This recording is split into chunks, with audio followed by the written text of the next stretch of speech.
వికారాబాద్ జిల్లా బాలాజీనగర్ వెంకటేశ్వర టెంపుల్కు వెళ్లే ప్రధాన రహదారి గుంతలమయంగా మారింది. దీంతో నిత్యం ఇబ్బందులకు గురవుతున్నామని వాహనదారులు ఆవేదన వ్యక్తం చేస్తున్నారు. మున్సిపల్ అధికారులకు ఎన్నిసార్లు చెప్పినా పట్టించుకోవడం లేదని ఆరోపిస్తున్నారు. రోడ్లపై ఉన్న గుంతల్లో మురుగునీరు నిలవడం వలన దోమల బెడద ఎక్కువగా ఉందని చెప్తున్నారు. దీనివల్ల డెంగ్యూ, మలేరియా, టైఫాయిడ్ వంటి వ్యాధుల బారిన పడుతున్నామని అంటున్నారు. ఇప్పటికైనా సంబంధిత అధికారులు స్పందించి రోడ్డు మరమ్మతులు చేయాలని కాలనీవాసులు కోరుతున్నారు. ఇబ్బందులకు గురవుతుంది సార్.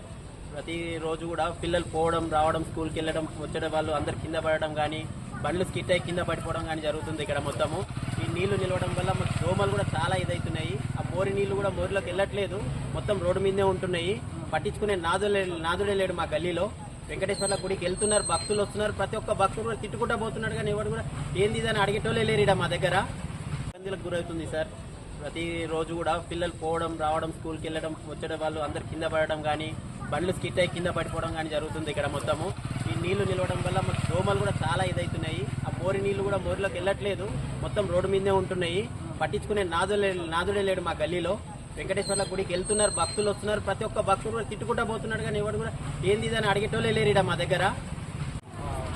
గత 2 నెలల నుంచి అధ్వానమైనటువంటి పరిస్థితి ఏర్పడింది మాకు కానీ, కాలనీ వాసులకు, అదేవిధంగా వెంకటేశ్వర స్వామి గుడికి వచ్చేటువంటి భక్తులకు చాలా దుర్భరమైనటువంటి పరిస్థితి ఏర్పడింది. ఒక 2-3 సార్లు చిన్నపిల్లల్ని వేసుకొని స్కూల్కి పోయేటువంటి వాళ్ళు కూడా కింద పడ్డారు. వాళ్ళని కాలనీ వాళ్ళు వచ్చి లేపాల్సిన పరిస్థితి వచ్చింది. ఎన్నిసార్లు అధికారులకు విన్నవించుకున్నా స్పందించడం లేదు. ఇప్పటికైనా స్పందించి వెంకటేశ్వర స్వామి రోడ్డుకు ఇక్కడ ఉన్నటువంటి అతి ముఖ్యమైనటువంటి 2 స్కూల్స్ ఉన్నాయి. కాలనీ వాసులకైతే మోరీ లేదు, ఇక్కడ రోడ్డు అసలే లేదు. ఈ గుంతలమయమైపోయినాయి, కార్లు రావడం లేదు, సైకిల్ మోటార్స్ రావడం లేదు. చిన్నపిల్లలు బయటికి వెళ్ళాలంటే పరిస్థితి దారుణంగా ఉంది. పాములు తిరుగుతూ పిల్లల నుంచి తేలిపోతున్నాయి.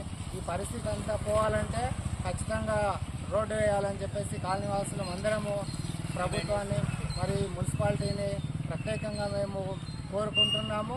ఖచ్చితంగా రోడ్డు వేసి మా యొక్క బాధల్ని తీర్చుతారని చెప్పేసి ఆశిస్తున్నాము. కాబట్టి తొందరనే స్పందించాలని చెప్పేసి మనస్ఫూర్తిగా వాళ్ళకి 2 చేతులు ఎత్తి దండం పెడుతున్నాము. ఈరోజు ఇక్కడ కాలనీని సందర్శించి చూసినట్టయితే వాస్తవ పరిస్థితి అనేటువంటిది అవగతం అవుతుంది. ఇది ఒకరి సమస్య కాదు, పరిగిలో ఉన్నటువంటి సుమారుగా ఉన్నటువంటి జనాభాలో 25% ఫ్లోటింగ్ ఉండేటువంటి ఏరియా. గుడికి దర్శిస్తుంటారు, ఇక్కడ రకరకాలైనటువంటి స్కూళ్ళు రావడం జరిగింది.